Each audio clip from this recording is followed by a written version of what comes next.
Today, now more than ever, it's so important to have good role models for our children. I think there has to be something in there that stands out enough that as a child, as a young adult, you can latch onto that and say, this is what I'm going to relate to. Because a lot of growing up is watching people you admire and people you trust around you and how they react to situations and wanting to imitate them. The cold never bothered me anyway. Oh, yeah? Atta girl, Lucy. I was wondering what happened to you. It just sunk in. I don't know how you treat your women in Cuba, but this is the United States, and I have my rights. Back in the 50s, when I was, planning my life, we'll say, you had your choice. You could be a teacher, you could be a nurse, you could be a mother. There was no heads of any companies that were ladies. There were no lady doctors. There were no lady lawyers. When you watch television, you never saw any ladies doing any of those things. So that's, how the mindset was. Okay. My role models on TV, you all probably don't remember these, but like Miss Leavitt Beaver's mother, Father Knows Best's wife. I mean, they always were dressed up for breakfast and, had full makeup on and high heels and everything and made their children breakfast and all. And this is how, growing up, I thought things were supposed to be like that. You were to be a secretary. I mean, that was about it. You either did that or you got married. I liked Alan Ladd. He was really cute, but then I found out how short he was. Then I decided I really didn't like him too much because I liked him. Then I liked John Wayne. And I found out how small his feet are. It's always something. What female celebrities did you? It was just all he-men. Look, up in the sky, it's a bird. It's a plane! It's Superman! Yes, it's Superman! That they were the heroes and everything. I think the first woman that I can remember was Wonder Woman, Wonder Girl, Wonder Woman.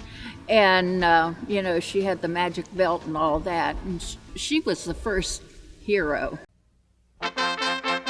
Here's a story of a lovely lady who was bringing up three very lovely girls. In the 70s, when I was, I guess, like 8, 9, 10, in an impressionable age, some of the shows started changing, and they really were trying to make women, show women in a more realistic way.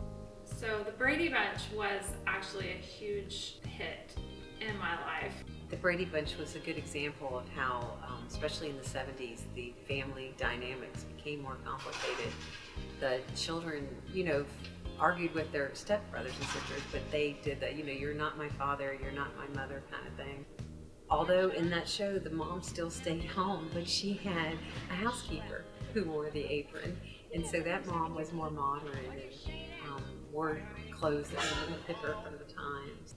And I love to watch Little House on the Prairie with Laura Ingalls. She, I guess, was real relatable to me, and their kind of pioneer life was compelling.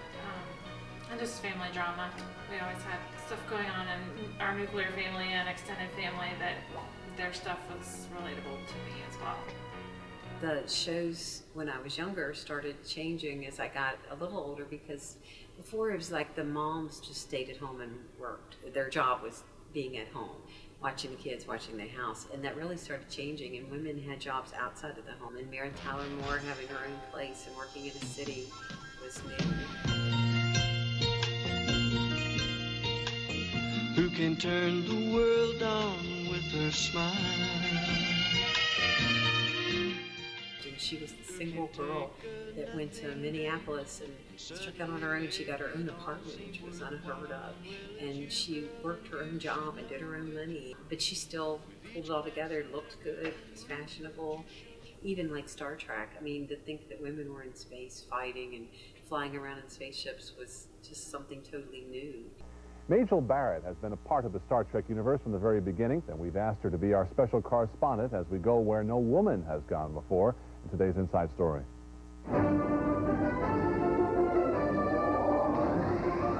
Even though it is set in the 24th century, Star Trek has long been considered an accurate mirror reflecting society in this century. And in that mirror, the changing role of women in the real world has been a significant part of the Star Trek legacy. It was a new thing that kind of came through in the 70s. They really were trying to show the powerful new woman, you know, but this was different.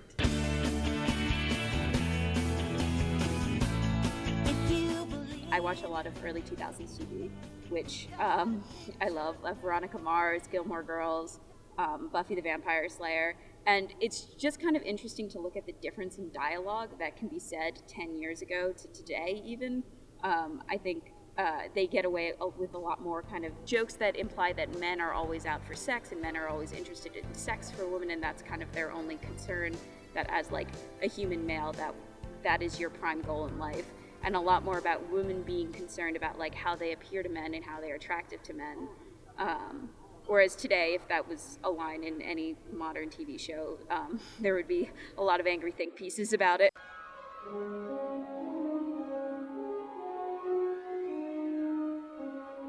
So I would say when the Harry Potter movie came out, that was a very big deal for me. I was very into the books as a child.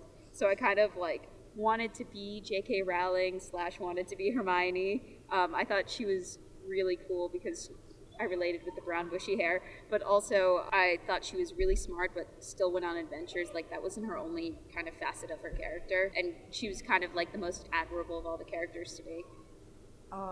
Totally Spies and Kim Possible are definitely up there. I think it was cool to see a show that wasn't just either things that happen in everyday life or that you had to have some sort of like magical intervention, and that they sort of played with the idea of, well, admittedly completely improbable, but like tools and gadgets and technology and things that seemed real enough. When I was in middle school, the craze sweeping the nation was the Twilight series.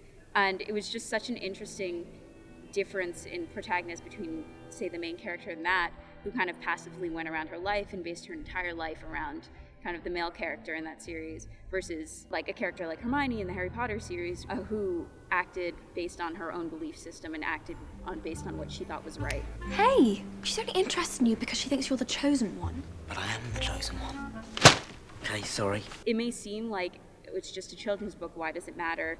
But when you're at that age, you're so impressionable to what other people think and what is popular and what is admired, that I think you really can be influenced by characters like these. Things have changed so much since I was a teenager until now. I'm up in my 70s. Girls have so many more opportunities to do things. I don't ever remember my mother saying to me, Beverly, you know, if you put your mind to it, you can do anything you want to. Which they probably do now, because most girls can do. I mean, my gosh, we got a girl going for the president of the United States. I mean, who would have thunk that? Young girls today are very fortunate because they are taught they can do anything they want. Has anyone ever told you that you couldn't do something because you were a girl? No. Never heard that yet.